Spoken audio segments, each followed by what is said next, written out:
Thank you, Mr. Speaker. My question is to the Prime Minister and asks, did Mr Banks explain to the Prime Minister's Chief of Staff that he would use obfuscation in his dealings with the media over the, quote, anonymous donations from Kim.com? The Right Honourable Prime Minister. Speaker, no. Barbara Stewart. Supplementary.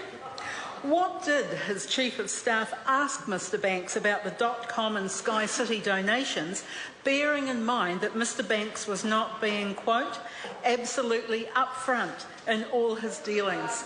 The Right Honourable Prime Minister. Well, Mr Speaker, the thing is, I said to the House yesterday, on Saturday morning my Chief of Staff sought an assurance from Mr Banks that he fully complied with the requirements of the Local Electoral Act in respect of donations. Mr Banks gave his assurance during that phone call and stated he was not aware that Mr .com had made the donation to his mayoral campaign. Barbara Stewart. Question. Thank you, Mr Speaker. What was his reaction to Mr Banks's admission that he had used obfuscation in his dealings with the media?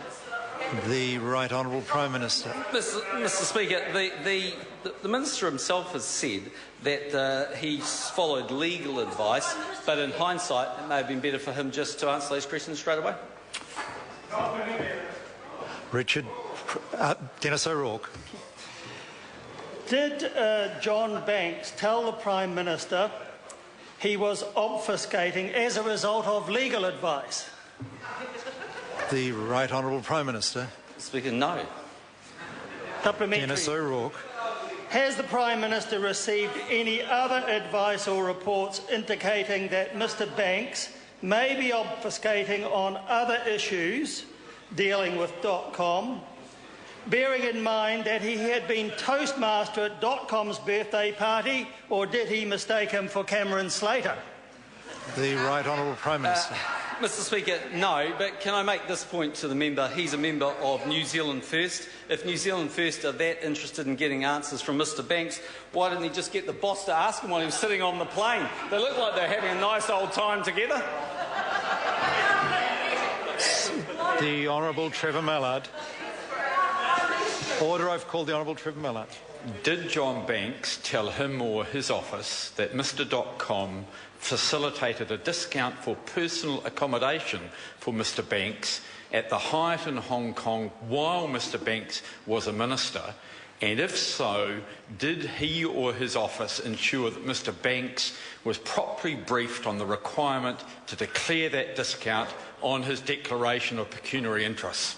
The Right Honourable Prime Minister. Mr Speaker, not to the best of my knowledge, but my Chief of Staff has said to me that Mr Banks has made assurance that he paid for all expenses on the trip to Hong Kong. Dennis O'Rourke. Did John Banks tell the Prime Minister that obfuscation is just another word for bull.com? The Right Honourable Prime Minister. Mr Speaker, no, but maybe that member should go out and watch the footage of Winston Peters holding up a no sign, telling the New Zealand public for 6 months he didn't know anything about Owen Glenn.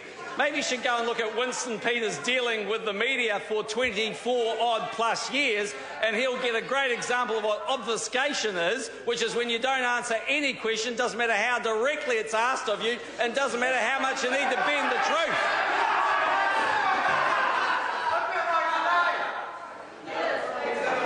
Maggie Barry. Mr Speaker, my question is to the Minister of Finance. Order, I beg your pardon. I thought the member was seeking a supplementary question. Number 3, Maggie Barry. How does the government